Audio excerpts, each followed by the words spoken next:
جو پاکستان کی constitution assembly میں انہوں نے وہ تقریر کی ہے، اور اتنی رومانٹک تقریر ہے وہ، اتنی جذباتی تقریر ہے وہ، یوں لگتا ہے جیسے قرون اولیٰ کا کوئی مسلمان اٹھ کر آ گیا ہو جو امت مسلمہ کی دوبارہ احیاء کے اس خواب کو تعبیر دینا چاہتا ہے۔ آج بھی انسان کے رونگٹے کھڑے ہو جاتے ہیں لیاقت علی خان کی اس تقریر کو پڑھ کر، جو ہمارے فاؤنڈنگ فادرز کا ویژن تھا۔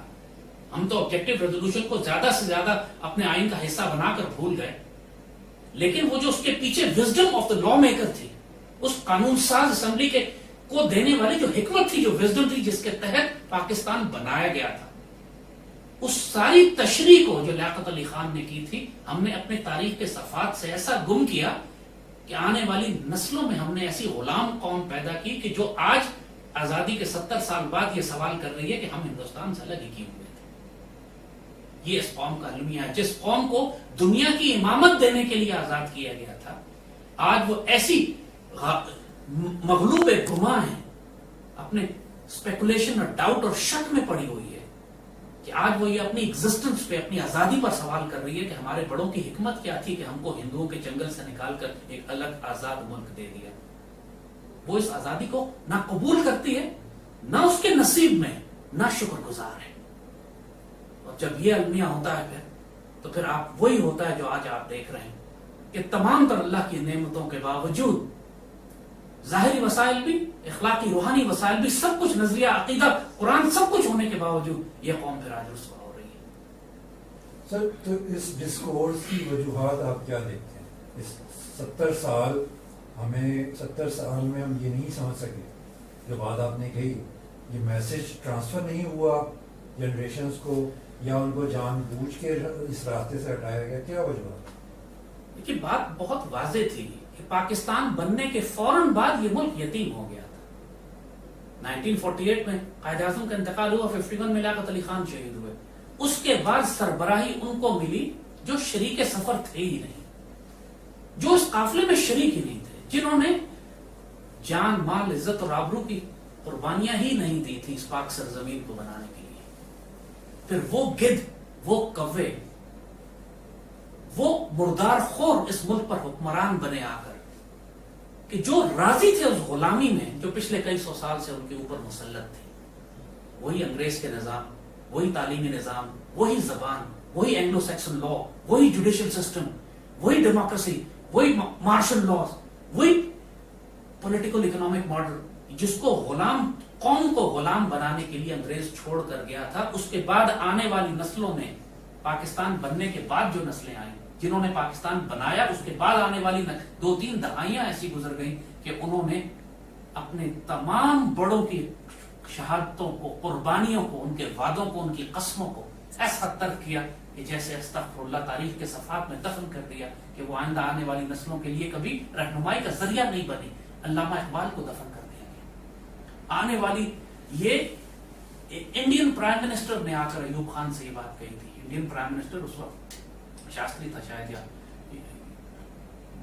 اس نے آ کے ایوب خان نے مارشل لا لگایا، حکمران بنا۔ اس نے انڈین پی ایم سے پوچھا کہ آپ بڑے سلجھے ہوئے، بڑے سمجھدار، بڑی عمر کے بزرگ سیاستدان ہیں، مجھے کوئی مشورہ دیں۔ تو انڈین پرائم منسٹر پاکستان کے صدر سے کہتا ہے، آپ بدنصیب ہوں گے اگر علامہ اقبال سے فیض نہ لے سکے۔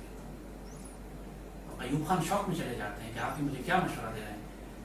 Indian prime minister Ayub Khan سے کہتا ہے کہ جس قوم کے پاس علامہ اقبال جیسا وجود ہو اور وہ اس سے فیض نہ لے، پھر اس کے نصیب میں صرف ذلت اور رسوائی ہوتی ہے۔ پاکستانیوں کے لیے شرم سے ڈوب مرنے کا مقام ہے کہ ہماری نفس کو وہ ہندو زیادہ بہتر جانتا تھا۔ علامہ اقبال سے بڑا صاحب نظر درویش مشرق اور مغرب میں اس صدی میں پیدا نہیں ہوا۔ 1914، 1915، 1916، 18 میں اقبال کی کتابوں کو دنیا کی ہر یورپی زبان میں ترجمہ کر کے دنیا کا ہر حکمران اقبال کو پڑھتا تھا۔ اسرار خودی اور رموز بے خودی ان کی ایسی ماسٹر پیسز تھی جن کو پروفیسر نکلسن نے ٹرانسلیٹ کیا یورپ کی انگریزی میں، پھر یورپ کی ہر زبان میں، حتیٰ کہ مسولینی نے جو اٹلی کا ڈکٹیٹر تھا، اس نے علامہ اقبال کو طلب کیا اٹلی کہ مجھے بتائیے میں اٹلی کی تعمیر نو کیسے کروں۔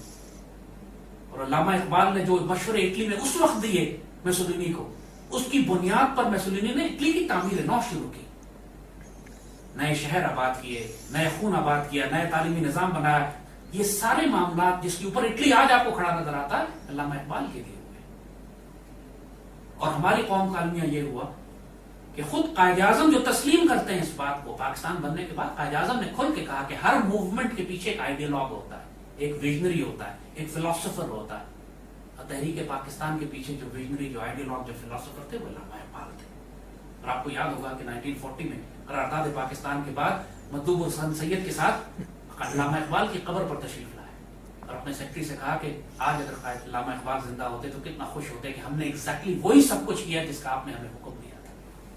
تو المیہ یہی ہوا کہ ہم نے وہ آزادی تو حاصل کی، لیکن جو ہمیں ایک فکر، ایک سوچ، ایک نظریہ، ایک عقیدہ، ایک یقین ہمیں ملنا تھا فلسفہ اقبال سے، اس کو ہم نے ترک کر دیا اور یہ قوم پھر مغلوب گما ہو گئی، شک میں پڑ گئی.